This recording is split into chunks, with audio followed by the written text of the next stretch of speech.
오늘을 함께하며 여러분의 내일을 응원합니다. 성공예감 이대호입니다.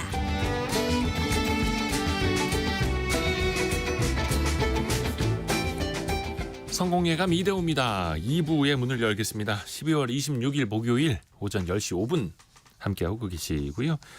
경제상식 퀴즈의 정답은 GDP였습니다. GDP, 국내 총생산.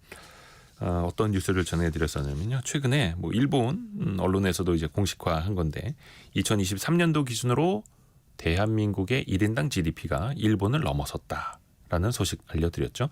OECD 38개국 중에서 일본이 22위, 대한민국이 21위였다라는 거고요. 다만 조금 아쉬운 거는 우리의 성장률도 많이 둔화가 되고 있어서 우리가 더 잘해야 하는데요. 일본이 못해서 우리가 넘어섰다. 그리고 또 많은 기사들도 나오고 있습니다만 머지않아 또 우리는 1인당 GDP도 대만에게 추월당할 수 있다. 이런 이야기도 나오고 있죠. 그래서 항상 또 긴장감을 가져야 됩니다. 6672님, 저의 GDP는 왜 안 오를까요? 유유 이렇게 보내주셨고요. 3680님, GNI랑 좀 헷갈리네요. 이번 기회에 확실하게 알아야겠어요. 감사합니다. 이렇게 보내주셨고요. 사실 GDP, GNI 항상 헷갈리죠. 그런데 그 D가 도메스틱이고 GNI의 I는 인컴이거든요. 그러니까 GDP는 국내에서 생산되는 재화, 서비스, 그 가치의 총합이라고 생각하시면 됩니다. 그러니까 국내에서 외국 기업이 뭘 생산하고 있어도 그게 GDP로 잡히게 되는 거고요. 외국인들의 소득도 GDP에 잡힙니다. 그러니까 상징적으로 GDP는 그 나라의 경제 규모를 보기에 적합하다. 이렇게 생각하시면 되겠고요. 어떤 실질적인 소득 수준은 GNI로 생각하시면 될 겁니다. GNI는 그로스 내셔널 인컴이라고 해서 외국인이 국내에서 버는 건 GNI에 포함이 안 됩니다만 예를 들어서 해외에 나가신 분들이 벌어오는 건 GNI에 포함이 되죠. 그러니까 손흥민 선수가 벌어오는 건 GDP에는 포함이 안 됩니다만 GNI에는 포함이 되는 거고요.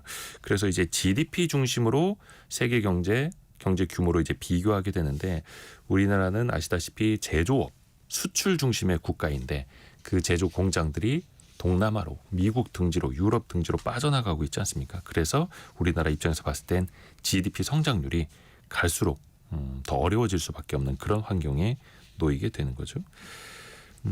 많은 분들이 GDP 아까 직전에 4013님 정답 GDP 100번 보냅니다. 이렇게 해서 많이 보내주신 것 같은데 적극적으로 참여해 주셔서 감사드립니다.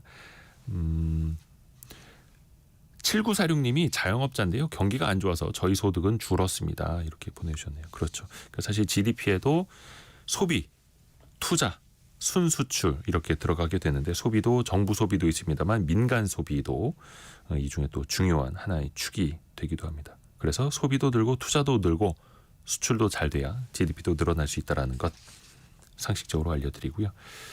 그 수출 잘 되는 그 상징적인 지표가 증시이기도 한데 코스피 코스닥은 오늘도 보합권입니다.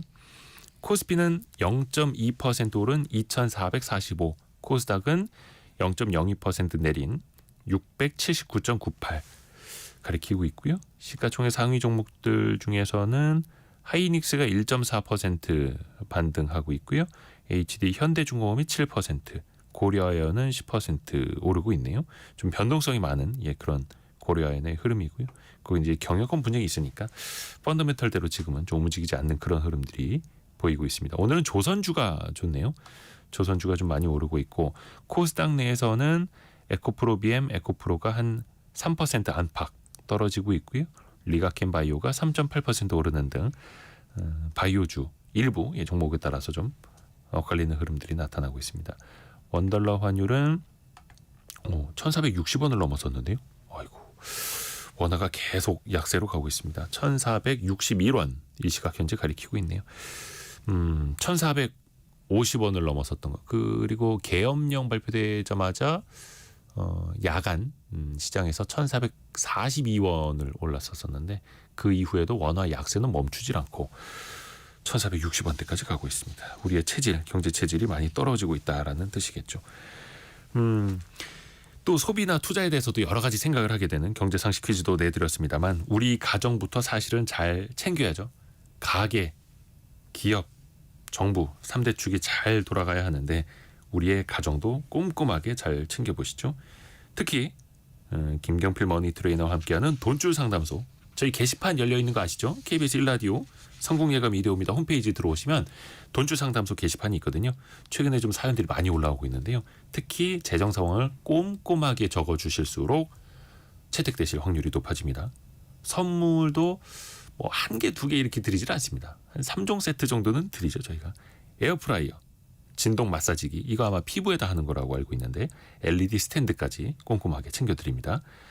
김경필 머니 트레이너와 함께합니다. 안녕하세요. 네, 반갑습니다. 어디 크리스마스 잘 보내셨어요? 예, 잘 보냈습니다. 어디 소비 좀 하셨나요? 소비 그냥 뭐 안 예. 하셨구나. 글쎄 별로 특별히 한 게 없네. 거봐요. 잘 보내셨는데 소비는 많이 안 하시. 예. 아니 그 연말이라도 좀 소비를 좀 해야 되는데 사실 네네. 이게 가정 경제 주머니 사정 따지다 보면은 소비를 또 많이 못 하게 되고. 그렇죠. 균형을 잡는 게 참 힘들죠. 그렇죠. 오늘 사연을 주신 분은 40대 후반 자영업 하시는 부부입니다. 대학생 아들과 함께 살고 있다고 하고 남편과 함께 자영업을 한 지 10년. 목돈이 모이나 싶으면 돈 쓸 일이 계속 생긴다. 거의 뭐 누구나 마찬가지로 느끼시는 그렇죠. 부분일 텐데 우선은 이분이 본격적인 상담 들어가기 앞서서 김경필 멘토의 방송 들으면서 고정비를 줄이기 시작했다고 합니다. 대출 이자도 낮은 곳으로 갈아탔고 휴대전화 요금도 싼 걸로 바꾸고 네. 특히 공기청정기 그 렌탈이었는데 약정 끝나자마자 해지하고 필터를 본인이 직접 갈고 있다고 합니다. 아유, 훌륭하시네요. 그러니까 우리가 뭔가를 절약을 할 때 그 절약되는 금액에 너무 집중하면 에이 이거 얼마 안 되네라고 생각하는데 이런 행동을 하면서 자기가 돈에 대한 어떤 태도가 바뀐다. 그러니까 우리가 금액도 금액이지만 이런 행동을 하면서 본인이 또 좀 뿌듯해질 수도 있고요. 그래서 돈에 대한 태도를 좀 바꾸는 데는 좀 필요하지 않을까라는 생각을 합니다. 돈에 대한 태도가 바뀌었다라는 것 자체가 일단은 긍정적인 거고요. 그렇죠. 예, 거기에 돈줄 상담소 시간이 있었다라는 거 이런 거 좀 항상 우리가 체크를 해 놔야 됩니다. 네. 본격적인 고민 한번 들어볼까요? 자영업을 하시는 분들이어서 매달 들어오는 소득이 좀 다릅니다. 부부 합쳐서 적으면 월 900만 원, 많으면 1,200만 원 정도라고 합니다. 뭐 적은 소득은 아니에요. 네, 평균으로 보면 한 1,050만 원 정도 되는 것 같습니다. 변동 뭐 이런 거 그죠? 폭을 이제 감안을 네. 했을 때 근데 고정적으로 나가는 소비가 월 600만 원 그리고 대출 원리금이 한 210만 원 정도 나가시더라고요. 네. 번 만큼 또 많이 나가네요. 그렇죠. 우리 그 돈출 상담소에 사연 보내주실 때 꼼꼼하게 적어주시면 좋다라고 했는데 네. 가장 중요한 게 월 현금 흐름이 가장 중요합니다. 월 현금 흐름이라는 건 뭐냐? 내가 평균적인 소득에서 평균 몇 퍼센트가 저축이 되고 몇 퍼센트가 소비가 되고 그리고 남는 돈이 있을 수 있고 모자라는 돈이 있을 수가 있는데 이게 남는 돈을 우리가 잉여라고 하거든요. 그래서 우리가 현금 흐름은 딱 세 가지로 구성되어 있는데 저축하거나 소비하거나 아니면 잉여입니다. 자, 이 세 가지를 정확하게 적어주셔야 내가 지금 적정한 소비와 저축을 하고 있는지를 우리가 파악을 할 수가 있는 거죠. 근데 이분 그렇죠, 같은 경우는 제가 이제 소개를 해드리면 1,050만 원 정도 소득이 있다고 말씀드렸죠. 평균적으로. 네. 소비는 제가 체크를 해보니까 680만 원 정도 돼요. 여기에 이자 부분이 한 그 50만 원, 60만 원 정도 들어있기 때문에 그리고 저축은 390만 원 정도 합니다. 이렇게 보면은 퍼센테이지로 보면 36% 정도 저축하고 한 62% 정도 쓰고 네. 나머지가 이제 약간 마이너스가 나거나 남거나 이런 상황이거든요. 뭐 어떤 것 같습니까? 이게 39% 저축. 적지 않은 것 같은데요. 그죠? 굉장히 이 연령대에서는 이 정도의 저축을 한다는 게 쉽지는 않거든요. 근데 이 안에 저축을 파헤쳐 보면 원금 상환이 210만 원. 그러니까 대출에 대한 원금 상환. 원리금 중에서 이자 빼고 빼고 원금 상환은 저축 개념으로 넣으신 저축 거예요. 개념으로 봐야 되니까. 그다음에 이제 저축이 180만 원이에요. 자, 그런데 이 390만 원이 순수 저축이 아니라는 거죠. 그게 뭐냐면 목이 메이시네요. 네. 아침에 이제 말을 처음 시작하면은 조금 네. 목이 메이는 것 같습니다. 뭐 말하다 보면 좀 풀릴 것 같긴 한데. 네, 슬픈 사연은 아닙니다. 그러니까 이제 사실 그 390만 원 중에 순수 저축이 다 아니라고 말씀드린 거는 이분이 뭐라고 써주셨냐면 대학생 자녀의 등록금을 마련하기 위해서 70만 원씩을 따로 이렇게 모아두고 있다. 그리고 경조사가 많아서 가족들의 경조사 나갈 비용을 50만 원 정도를 따로 또 모아두고 있다. 그리고 그 남편분의 건강을 위해서 네네네. 뭐 실비보험 같은 거를 가입해도 될 수도 있었는데 이제 실비보험이 있으신지 없으신지 내용은 없지만 그 의료비 대비해서 한 10만 원 정도를 또 적립하고 있다. 자, 이게 그러면 한 130만 원 정도는 미래에 확실하게 나가야 될 소비죠. 네. 이거 저축 아닌 거예요. 그러니까 이게 무슨 얘기냐면 우리가 저축이라는 거는 자산으로 가는 게 저축이에요. 자, 예를 들면 이런 거 있지 않습니까? 우리 3년 후에 유럽 여행 가려고 지금 30만 원씩 모으고 있어요. 네네. 이거 저축일까요? 아니네요. 이건 아니죠. 왜냐하면 미래에 확실하게 소비될 것. 그러니까 한마디로 저축이 아니라 연기된 소비. 예, 그러니까 이분의 저축에서 사실 요것들을 빼고 나면 실제 저축은 260만 원으로 줄어듭니다. 아하. 그럼 요렇게 따져보면 월 현금 흐름이 어떻게 되냐면 아까 39% 저축에 62% 정도를 소비한다라고 아까 말씀드렸는데 요거 빼고 생각을 하면 어떻게 되냐면 1,050만 원이 들어와서 24%만 저축이 되고 64% 쓰고 12%가 남아요. 이 남는 거를 제가 잉여라고 얘기했죠. 네네네네. 자, 우리 청취자 여러분들에게 꼭 말씀드리고 싶은 게 우리가 버는 돈은 한 달에 들어와서 어딘가 쓰든지 저축하든지 남든지 세 개밖에 없다 그랬잖아요. 네네네. 남는 돈은 다 쓰는 겁니다. 그러니까 무슨 얘기냐면 저축되지 않는 돈은 언젠가는 다 나간다. 자, 그럼 우리 청취자 여러분들 지금 한 달에 월 현금 흐름 중에 내가 몇 퍼센트를 저축하는지 한번 떠올려 보십시오. 예를 들면 내가 버는 돈의 20% 저축한다. 근데 나는 쓰는 거는 한 5, 60%밖에 안 써. 그러니까 나는 한 4, 50% 저축하는 거 아니야 라고 생각하면 안 되고 내가 20% 저축한다는 거는 결국 80%는 어떻게든 이번 달에 쓰든 다음 달에 쓰든 쓰게 된다. 쓰는 거니까. 네, 그러니까 이분도 냉정하게 보면요. 잉여가 12% 있는 것까지 다 따지면 결국은 1,050만 원이라고 하는 적지 않은 저축을 하는데 적지 않은 소득 중에서. 네, 적지 않은 소득 중에서 네. 76%를 쓰는 거예요. 약간 착시가 있었네요. 사실 착시가 이게 있는 거죠. 기업들도 이렇게 그 회계를 하면 분식 회계로 적발이 됩니다. 네. 그렇죠. 네, 자산으로 계상하는 문제들이 간혹 문제가 될 때 있는데 특히 이제 신약 개발하는 바이오 기업들 있지 않습니까? 네네. 신약 개발에 연구 개발비로 한 1,000억 원을 썼다. 근데 이건 내가 나중에 신약 개발에 성공할 테니까 자산으로 1,000억 잡아놓겠다라고 하면 이게 문제가 됩니다. 그렇죠. 그래서 몇 년 전에 금융당국이 이거 비용으로 처리해라.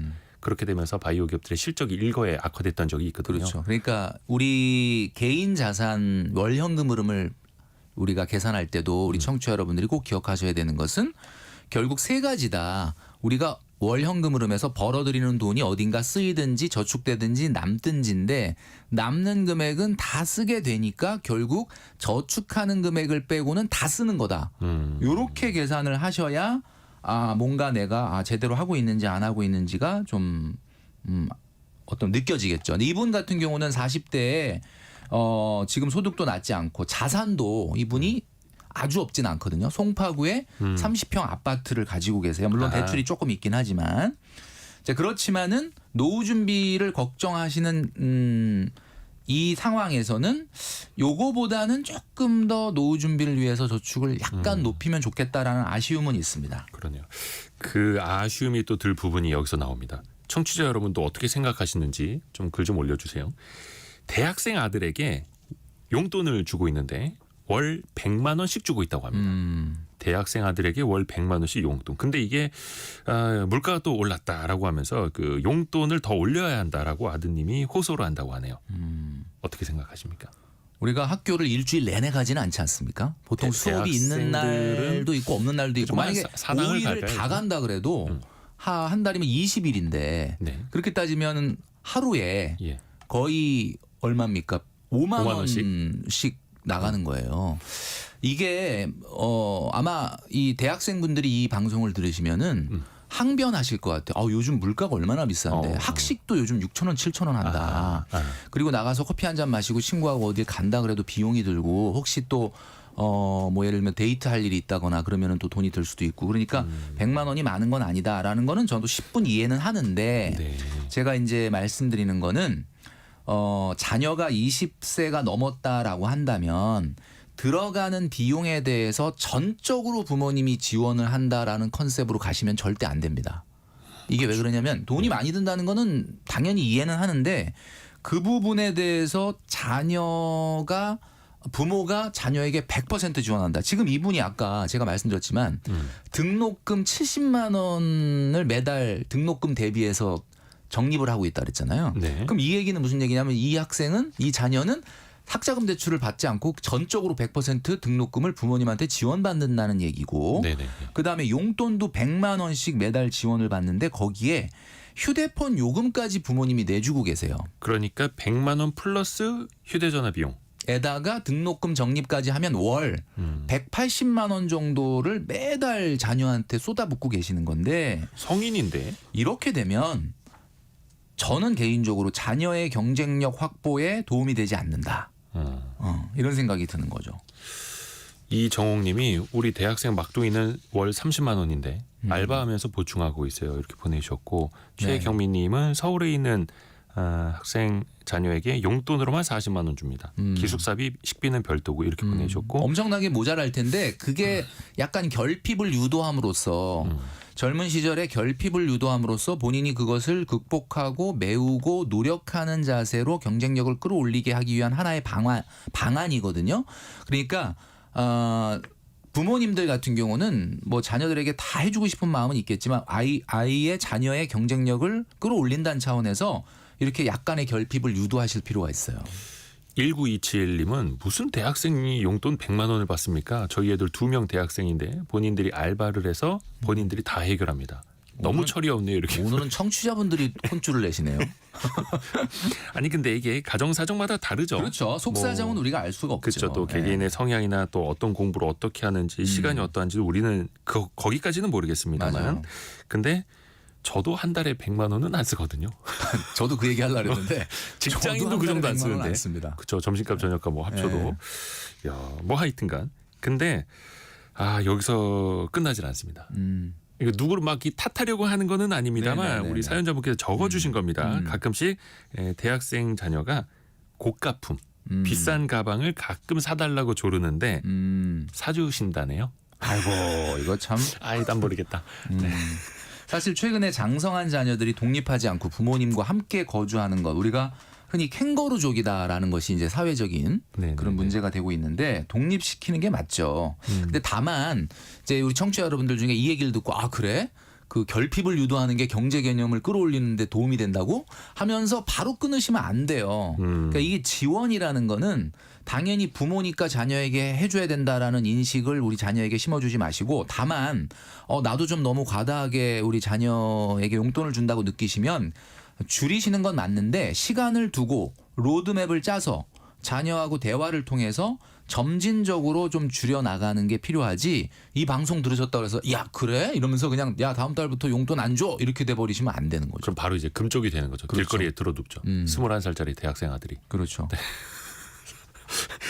근데 모르겠습니다. 근데 자영업 하시고 맞벌이 하시니까 아들 볼 시간도 없고 뭐 미안한 마음에 이렇게 좀 챙겨주시는 것 같기는 합니다만 또 뭐 소득도 적진 않습니다만 중요한 거는 이분들의 가게 경제뿐만이 아니라 솔직히 아들의 미래를 위해서죠. 맞아요. 21살짜리 대학생이 명품 가방이 필요하다고 그거를 사주시면은 좋은 부모일까요? 전 모르겠습니다. 그러니까 자녀의 입장에서 부모님을 봤을 때 우리 부모님이 괜찮다고 생각하시는 거예요 아마 제가 봤을 때는. 그러니까 누울 자리가 있으니까 지금 발을 뻗는 거거든요. 근데 진짜 누울 자리가 있을지 없을지는 저 뒤에 제가 한번 살펴보도록 하겠습니다. 이분들이 정말 누울 자리가 있는 분들인지 없는 분들인지는 곧 밝혀질 것 같아요. 근데 뭐 자녀를 이렇게 키우시는 것도 부모의 선택이니까요. 그렇죠. 예. 그 진짜 캥거루족이라는 표현도 많이 쓰게 되는데 경제적인 독립은 한순간에 시킬 수 있는 게 아니고 그렇죠. 서서히 준비를 시켜야 되는 거잖아요. 준비를 시키고 미리 예령을 해야 됩니다. 예고를 해야 됩니다. 그래서 언제까지는 너가 어떻게 해서 몇 살까지는 좀 해서 독립을 해라. 그리고 등록금도 최근에는 학자금 대출들이 굉장히 잘 돼 있는데 그렇죠. 학자금 대출은 대출이기는 하지만 굉장히 정책금융 성격이 강하고 금리도 2% 지금 같은 상황에서 정말 저금리거든요. 그렇죠. 그러니까 자녀들에게 사실 어느 정도는 뭐 100%는 아니라 하더라도 본인이 대출을 통해서 나중에 취업을 하고 경제 활동을 하면 갚아라라는 식으로 약간은 결핍을 유도해 주는 것이 자녀의 경쟁력에 도움이 된다. 그렇죠. 사실 그 다른 대출보다 사실은 이제 등록금 부담이 좀 있는 게 사실이니까 저도 개인적으로는 급하면 학자금 대출부터 받으세요 이렇게 권하거든요. 그렇죠. 원체 이제 금리가 싸니까 대신에 이것도 자녀분들이 내 이름으로 내가 다닌 대학교니까 언젠가 내가 갚아야 할 것이라고 생각을 하는 게 물론 이제 그 다 갚지는 못하더라도 부모님이 도와주시더라도 그러면 마음의 부채는 좀 있어야죠. 그렇죠. 예. 엄마한테 명품 사달라고 할 게 아니라. 우리 청취자분들이 이상목님 여기 올 사연이 아닌 듯하네요. 그러니까 어디 가야 돼요? 이 정도 여유 있는 가정보다 다른 분들 고민을 들어주심이 유유 이렇게 보내는데 화나셨어. 화나셨어. 요거를 좀 이제 아드님하고 이 방송을 같이 들으시면 좋을 근데 텐데 이제 우리 사연자분께서. 조금 요 내용을 보면 그렇게 생각하실 수도 있는데 또 속사정을 들여다보면 또 아닌 부분도 있습니다. 40대의 자영업자 부분이기 때문에 그쵸. 고민이 많으실 수 있어요. 그렇죠. 그런 마음. 그렇죠. 그거는 이제 가정 사정마다 다를 테니까.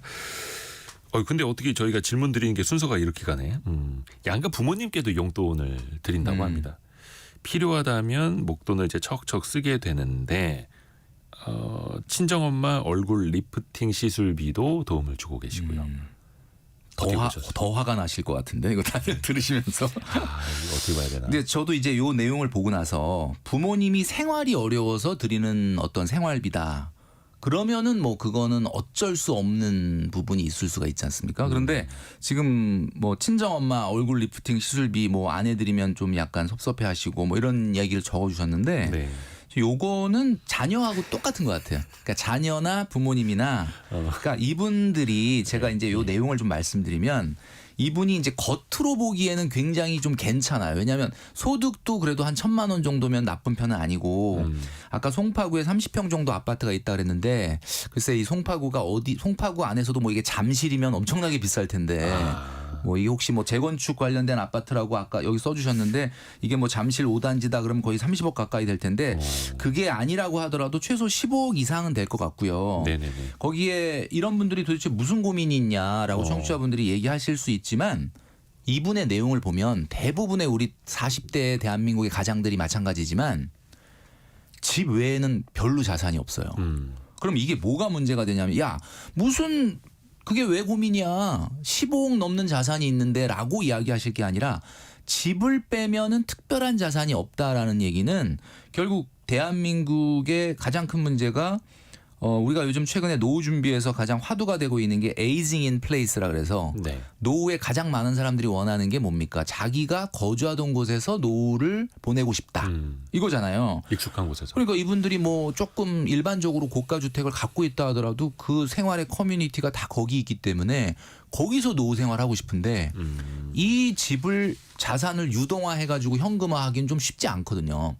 물론 이제 모르는 분들이 듣기에는 그 집 팔아 가지고 현금으로 하고 저기 뭐 경기도 외곽이나 뭐 좀 시골로 내려가 살면 얼마나 풍족하게 살겠냐 이렇게 말씀하실 수 있지만 이게 현실적으로 쉽지 않거든요. 그러니까 이분들은 지금 자영업도 불안한데 이제 한 10년 있다 은퇴를 해야 되는데 가진 건 집밖에 없고 집은 떠나고 싶지 않고 거주하던 곳은 그런데 이제 이런 고민들이 있는데 부모님이나 자녀 입장에서 봤을 땐 어때요? 이분들이. 그냥 괜찮은 거야. 아 그러네. 그러니까 우리 부모님은 뭐 아파트도 송파구 있고 그러니까 아이 좀 이거 해주세요. 이러고 부모님들조차도 야 너희 정도면은 뭐 나 여기 이 미용 성형 같은 거 좀 대줄 수 있는 거 아니냐 이렇게 얘기하시게 된 거죠.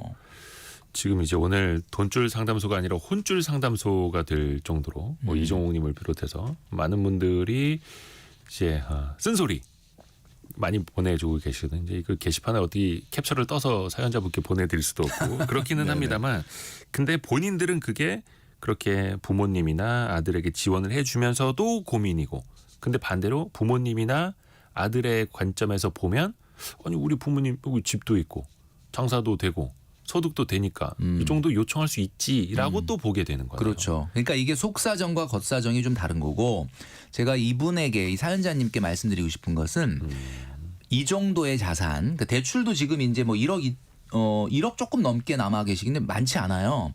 그러니까 자산이 10억 이상, 15억 이상 있다라고 하면 지금 노후 준비가 가장 고민인데 만약에 이 본인이 갖고 있는 이 집이 이제 앞으로 10년 후에 뭐 재건축이 될 수 있을 가능성이 있다 그러셨는데 이 자산을 용감하게 현금화해서 노후 자금에 쓰겠다라고 마음을 먹었다면은 지금 정도인 260만 원 정도만 꾸준히 저축을 하셔도 저는 노후 준비가 크게 문제는 없다고 보거든요. 네. 근데 그게 아니고 나는 본인이 살던 내 동네에서 노후를 보내고 싶다. 에이징 인 플레이스라고 하잖아요. 그렇다면은 지금이 마지막 기회입니다.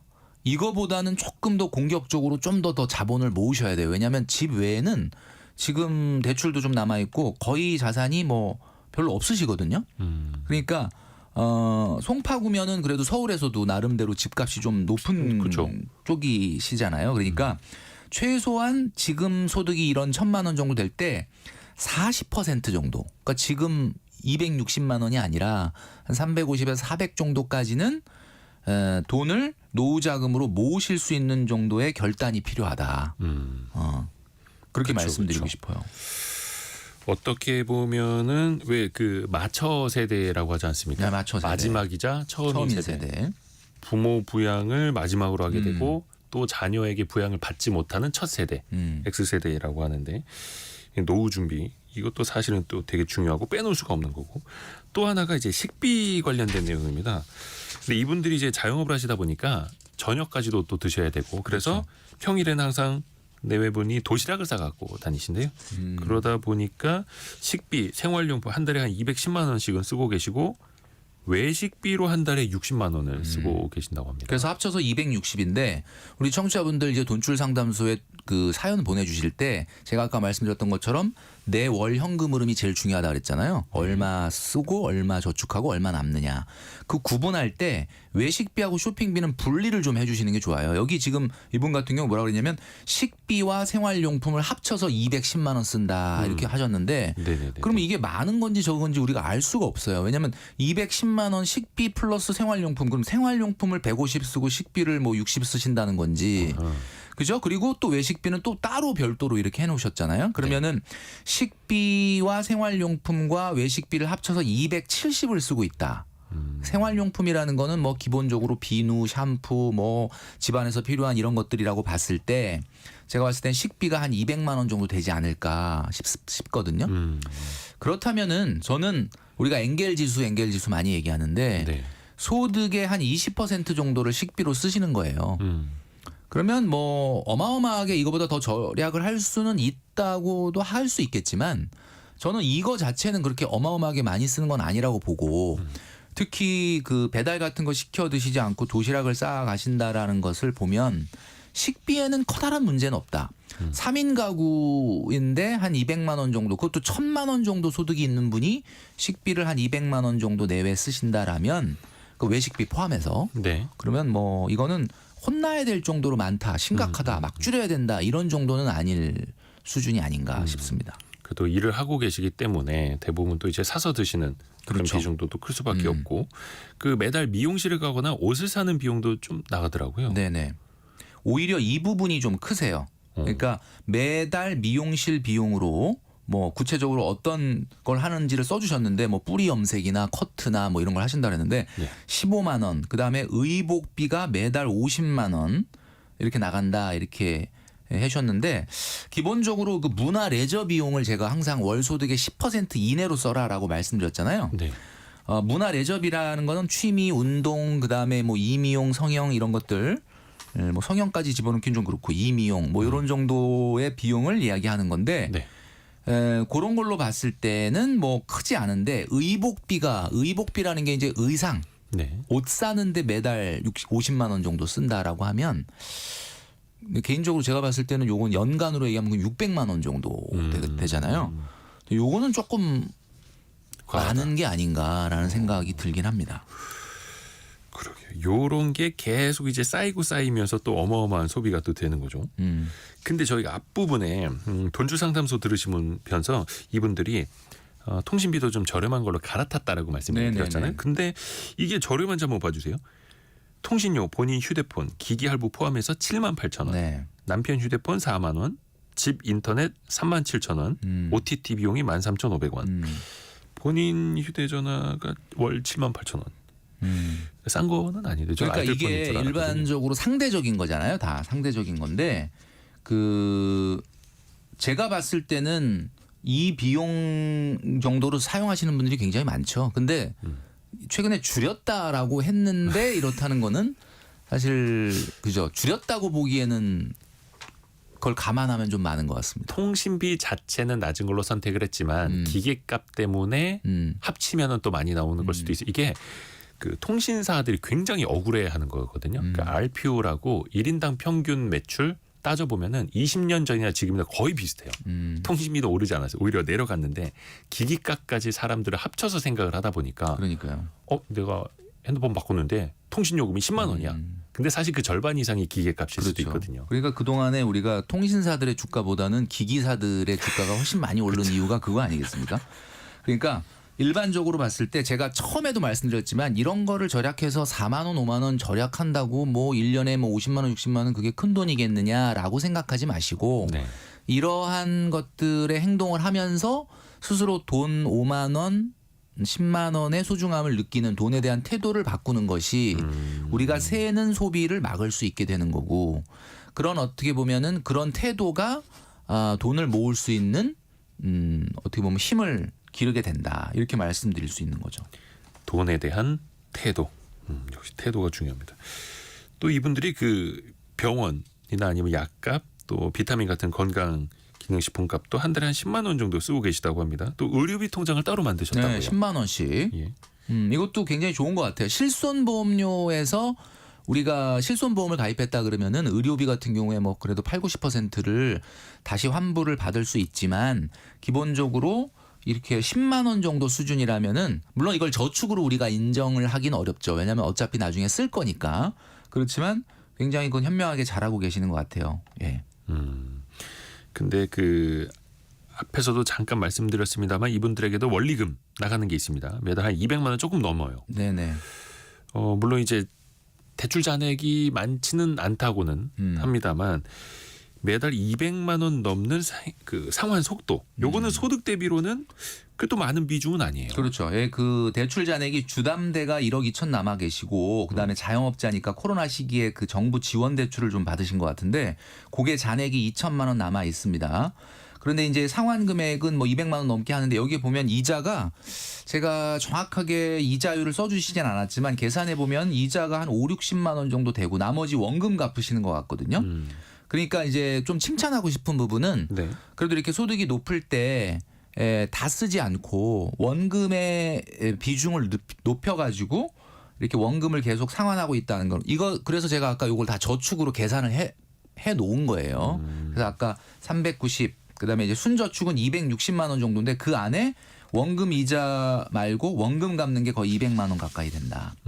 이 속도는 지금 현재 뭐 금리가 높아서가 아니라 어쨌든 대출은 빨리 상환하는 게 당연히 좋겠죠. 학자금 대출처럼 굉장히 낮은 이자율이 아니라고 한다면 네.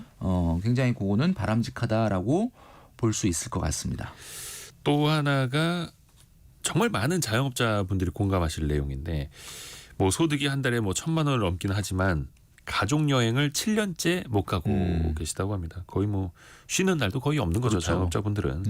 한 번 또 여행을 가게 되면은 뭐 자녀도 있고 부모님도 계시고 적어도 200~300만 원은 쓰지 않겠는가 해서 못 가고 있다. 마음이 불편하다. 네. 이렇게 하시더라고요. 저도 올해 말씀드렸지만 올해 14년 만에 가족 여행을 갔다 왔다라고 네. 제가 말씀드렸잖아요. 네. 여름에. 어떤 분들이 참 징하다 뭐 이런 얘기 하셨는데 네. 사실 가족 여행을 14년 만에 간 건 아니고 가족 해외 여행을 14년 만에 간 거였는데 이분 같은 경우도 7년째 못 가고 겠다라고 말씀하셨는데 제가 말씀드리는 거는 그 우리가 너무 소득 대비 과한 여행 비용이 문제인 거지 여행을 가지 말라는 건 아니지 않습니까? 예. 그래서 소득 대비 5% 내에서는 가야 돼요.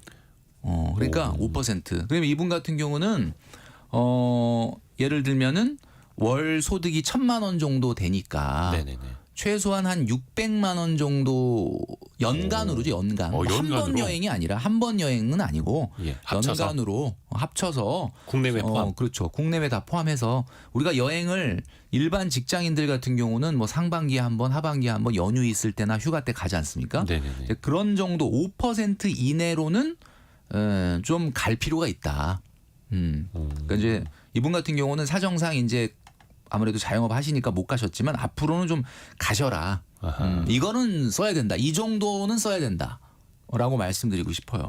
아, 오히려 여행 쪽으로. 이거는 그러니까 그렇죠. 뭐 솔직히 아까 조금 이제 많이 좀 혼쭐 내주셨던 뭐 자녀 용돈이나 이런 걸 좀 줄이고 가족이 함께하는 여행을 같이 하는 게 더 나았겠네요. 그렇죠. 예. 아마 자녀분에게 100%가 아니라 조금 뭐 너도 조금 아르바이트를 좀 해라 해서 이렇게 조금만 낮춰도 충분히 이 돈 여행 그 갈 수 있는 비용이 나오죠. 근데 아마 이분들은 비용보다는 예. 시간의 문제 때문에 못 그쵸, 갔을 것 그쵸. 같아요. 예. 또 가게 문 닫으면 또 그만큼의 벌이가 그렇죠. 줄어들게 되니까.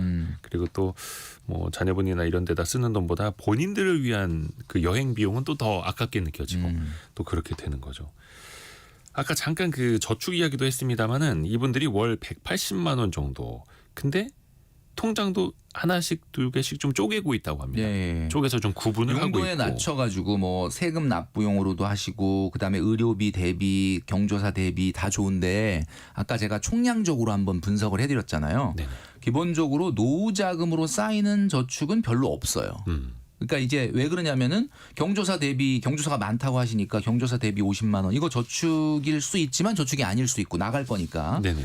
그다음에 아까 말씀드렸던 것처럼 등록금 대비해서 70만 원 매달 적립해 둔다. 이거는 당연히 6개월에 한 번씩 등록금 내야 되는데 그 420만 원, 한 500만 원 정도는 등록금이 나가야 되는 거니까 또 나갈 거니까 저축이 아니라고 말씀드렸고 자동차 보험료나 자동차세, 재산세 관련해서 50만 원 정도를 매달 이체시킨다라고 하시는 걸 보면 이것도 어차피 또 세금으로 나갈 거니까 저축이 아닌 셈이니까 그래요. 실제로 이분이 노후 준비를 위해서 저축을 하시는 거는 집이라고 하는 든든한 자산이 있긴 하지만 별로 없는 상황인 거죠. 그리고 또 하나가 이게 큰 돈이 들어갈 수도 있을 것 같은데 아파트가 재건축이 시작이 되고 있다고 합니다. 그러면은 이거는 뭐 좋은 일이긴 합니다만 분담금이 또 요즘에 건축비 많이 올라서 그렇죠. 얼마 나올지 모르잖아요. 그렇죠. 근데 이제 그 송파구의 30평 아파트 10년 후에 재건축 예정이다 이렇게 써주셨는데 사실 이제 그 보유하고 계신 분들이 재건축 앞으로 얼마 있다 될 것 같아요라고 물어봤을 때 10년이라고 본인이 얘기하신 걸 보면 아직은 굉장히 많이 남은 거예요. 이게 이제 약간 기대치가 반영돼 있으니까. 기대치가 많이 반영돼. 그러니까 사실 이게 재건축이라는 게 특히 서울 같은 경우에 이제 정비 사업이라는 거 추진이 생각보다 늦는 이유가 네. 사실 여러 가지의 이유가 있겠지만 최근 같은 경우는 지금 말씀하셨던 것처럼 그 비용의 문제, 사업성의 문제 이런 것들이지 않습니까? 근데 이제 이분 같은 경우 송파구라고 하시니까 뭐 나름 인기 지역이기도 하고 당연히 가능성이 있지만 막 임박한 건 아니기 때문에 뭐 그 분담금을 위해서 뭔가를 지금 한다라는 거는 뭐 하면 당연히 뭐 좋긴 하겠지만 그거보다는 제가 아까 말씀드렸던 것처럼 현실적으로 지금 뭐 경조사 대비 등록금 대비 뭐 이런 것들 다 저축을 하고 있다고 하지만 냉정하게 보면은 그거는 저축이 아닐 수도 있으니 이분들이 진짜로 본인이 거주하시는 곳에서 노후를 맞이하시려면 현실적으로 단 100만 원, 200만 원이라도 노후 저축 준비, 노후를 위한 저축을 하셔라. 이렇게 말씀드리고 싶은 거죠. 또 요게 이제 집이 실제로 재건축될 때 분담금을 내야 할 때 뭐 주택담보대출을 더 받을 수는 있겠습니다만 그때는 50대 후반이나 거의 60 가까이 되시는 시점이라는 그렇죠, 것도 그렇죠. 또 고민이 될 수도 있겠고요. 또 중요한 포인트가 하나 나옵니다. 주식 투자를 좀 하시는데 국내 주식 투자 수익률이 지금 마이너스 40%로 물려 계시다고 하네요. 국내 주식을 하고 계신다고 하니까 마이너스가 아니기가 좀 쉽지가 않은 상황이긴 하죠. 제가 보니까 구체적으로 써주셨는데 그렇게 꼭 이렇게 비수를 찌르셔야겠습니까? 뭐 그 현실이니까. 근데 이제 최근에 우리 어떻게 보면은 코스피를 대표하는 기업들의 하락의 기울기와 원달러 환율의 상승의 기울기가 약간 미러링 되는 분위기잖아요. 그러니까 그동안에 원달러 환율이 원화 가치가 떨어져서 원달러 환율이 올라가는 기울기만큼 이분이 지금 보유하고 있는 그 어떻게 보면 대한민국의 대표 기업인데 이런 기업들이 하락한 기울기가 딱 그 거울을 보고 있는 것처럼 맞물리는 그런 상황이에요. 그러니까 이분이 지금 고민이 뭐냐면 거의 40% 정도의 손실이 있다. 근데 이거 없는 돈이라고 생각해야 되냐 말아야 되냐. 많은 우리 청취자분들 중에도 국내 주식에 좀 손실 규모가 커지는 거에 대해서 걱정이 많은데 저는 이렇게 말씀드리고 싶어요. 노후 대비는 일반 재테크랑 다릅니다. 일반 재테크 2030이 뭐 내 집 마련한다 뭐 이런 어떤 재테크와 노후 준비의 재테크가 다른 점은 뭐냐면 노후 준비는 수익률의 게임이 아니라 매번 말씀드리지만 안정성의 게임이에요. 그러니까 사실은 위험 자산과 안전 자산을 당연히 분산해야 되는데 지금 이렇게 많이 밀려 있는 상황에서 그럼 이걸 손절할 거냐? 저는 그건 아니라고 본다. 왜냐하면은 원달러 환율이라는 게 뭐 당연히 지금 1,460원까지 오늘 가고 뭐 1,500원, 1,600원 가는 거 아니야라는 불안감이 있긴 하지만 일반론적으로 봤을 때는 환율이 움직이는 어떤 그 폭이 있지 않습니까? 네. 거기선 어쨌든 최상단에 와 있는 것만은 분명하기 때문에 요 상황에서 조금 정상으로 다시 돌아간다면 충분히 또 1,300원대로 언제든지 가도 뭐 그렇게 막 이상한 상황이 아닐 수도 있기 때문에 국내 주식을 갖고 있는데 여기까지 밀렸는데 이걸 손절한다? 여기까지 버틴 김에 조금 요거는 뭐 이 돈이 지금 얼마 있냐면 한 3천만 원 있는데 이거 있고 없고가 이분한테는 어마어마하게 중요한 건 아니니까. 5천만 원을 투자했는데 3천만 원이 3천만이 된 거죠. 예. 근데 요거는 뭐 그냥 조금 더 기다리시고 늘 말씀드리는 거지만 손절하고 싶은 마음이 있으시다면 예. 지금보다는 조금 더 어느 정도 회복이 됐을 때 내가 어떻게 손절하겠다라는 손절 포인트를 미리 이렇게 설정을 해놓으시는 게 좀 필요하지 않겠느냐. 그러니까 이게 또 중요한 게 내가 얼마에 샀는지 내 수익률이 얼마인지는 사실 중요하지 않습니다.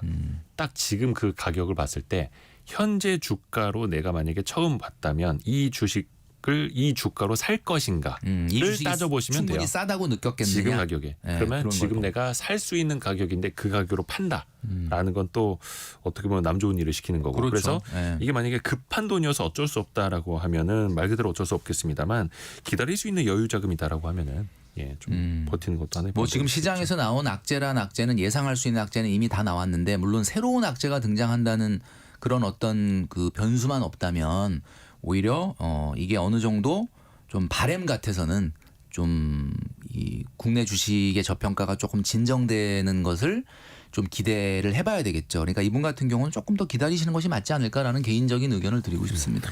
그리고 참고로 이분이 비상장 기업에도 1억 2천만 원을 투자하셨다고 합니다. 근데 상장 기업에 5천만 원을 투자했는데 비상장 기업에 1억 2천을 투자하셨다라는 건 어떻게 보면 이제 비상장 기업은 회수 가능성이 조금 낮아요. 상장에 성공할 가능성도 어떻게 될지 모르는 거 한 4년째 지금 기다리고 계시다고 하는데 하이리스크 하이리턴 그렇죠. 혹은 하이리스크 노리턴일 수 있다라는 거. 그래서 그러니까 예. 매번 말씀드리지만 노후를 이제 걱정하시는 이 사연자님의 입장에서는 앞으로는 위험자산과 안전자산의 비중에서 물론 이분이 나름 대한민국에서는 안전자산에 속한다는 아파트를 갖고 계셔서 나머지를 그렇게 하신 건지는 모르겠지만 조금은 앞으로는 수익률의 게임보다는 조금 더 안정성에 초점을 맞춘 노후 준비를 하시는 것이 맞지 않을까. 아이고 벌써 시간이 많이 흘렀네요. 아무튼 오늘도 사연 주신 분 너무나 감사드리고요. 또 많은 분들의 사연 계속해서 기다리겠습니다. 김경필 머니 트레이너 함께했습니다. 고맙습니다. 감사합니다. 라디오 정보센터 다녀옵니다. 국회는 오늘 본회의를 열어 민생법안 110여 건을 처리합니다. 여야가 합의한 민생법안은 금융기관당 5천만 원 한도인 예금 보호액을 1억 원으로 상향하는 예금자 보호법과 대부업자의 자기자본 요건을 상향하는 대부업법 개정안 등입니다. 한국은행이 정치 불확실성 증대와 통상환경 변화 등으로 경기의 하방 리스크가 커진 점을 고려하겠다며 내년 기준금리를 더 낮추겠다고 예고했습니다. 다만 이창용 한은 총재는 인하의 시기와 폭에는 신중한 입장을 보여왔습니다. 국내 벤처기업이 4만 개를 돌파했습니다. 고용 인원은 93만여 명으로 4대 그룹 전체 고용 인력을 웃돌았고 총 매출액은 242조 원으로 재계 기준 3위 수준을 기록했습니다. 지금까지 라디오 정보센터 뉴스 정한나였습니다. 애프터 서비스 시간입니다. 곽지연 리포터 안녕하세요. 네, 안녕하세요. 청취자분들의 질문 들어보죠. 네, 6758번님 소비자 심리지수 누구를 대상으로 조사하나요? 네. 소비자 심리지수는 한국은행이 매월 조사하게 되는데요. 56개 도시 약 2천 가구를 대상으로 합니다. 그 안에는 현재 생활 형편, 가계 수입 전망, 뭐 주택 가격 전망 등등 다양한 것을 모아서 조사하게 되고요. 그걸 다 합쳐서 CCSI라고 표현도 하기도 합니다. 네. 다음 질문은요. 안진수님, 우리나라 나라비 국가 채무는 얼마나 했나요? 계속 늘어나면은 어떻게 갚게 되나요? 올해 연말 기준으로 추정치가 1196조까지 올라가게 됩니다. 이게 네. GDP 대비 50%를 넘어서는 거거든요. 51%에 달할 것이다. 근데 이게 GDP 대비 50%밖에 안 돼. 뭐 일본은 200%가 넘는다고 하고 미국은 120%가 넘는다잖아라고 합니다만 네. 상대적으로는 좀 견조해 보이긴 합니다만 문제는 가계부채 비율이 올라가는 속도입니다. 한 10년 전 2013년까지만 하더라도 GDP 대비 정부 부채 비율이 31%였거든요. 근데 지금 50%까지 올라갔다는 거예요. 네. 한 11년 사이에 한 20%포인트가 올라가 버렸다. 그러니까 그 속도가 더 걱정이 되는 거죠. 해서 정부가 당연히 이 빚을 갚아야 되는데 네. 그러려면 세금을 많이 걷고 지출을 줄여야 하는데 경제가 안 좋다 보니까 세금은 덜 걷히고 지출도 많이 늘리지 못하고 그러다 보니까 정부 부채만 계속해서 올라가고 있는 이런 상황인 겁니다. 네. 아이고 곽지연 리포터 오늘 너무 짧게 했네요. 감사합니다. 네, 고맙습니다. 오늘 밤 강원 북부 산지 또 강원 중부 산지 지역에 그 한파 경보가 발효될 예정입니다. 야외 활동은 좀 가급적 자제하시고 또 미리미리 뭐 수도 계량기나 수도관, 보일러, 배관 등에 문제가 없도록 또 보온재로 감싸시는 것도 좀 필요해 보입니다. 한파의 피해가 없으시도록 또 각별히 준비하시길 바라겠습니다. 성공예감 이대호입니다. 1부 2부 모두 마치고요. 내일 아침 9시 5분에 찾아뵙겠습니다. 성공예감은 오늘도 여러분을 응원합니다.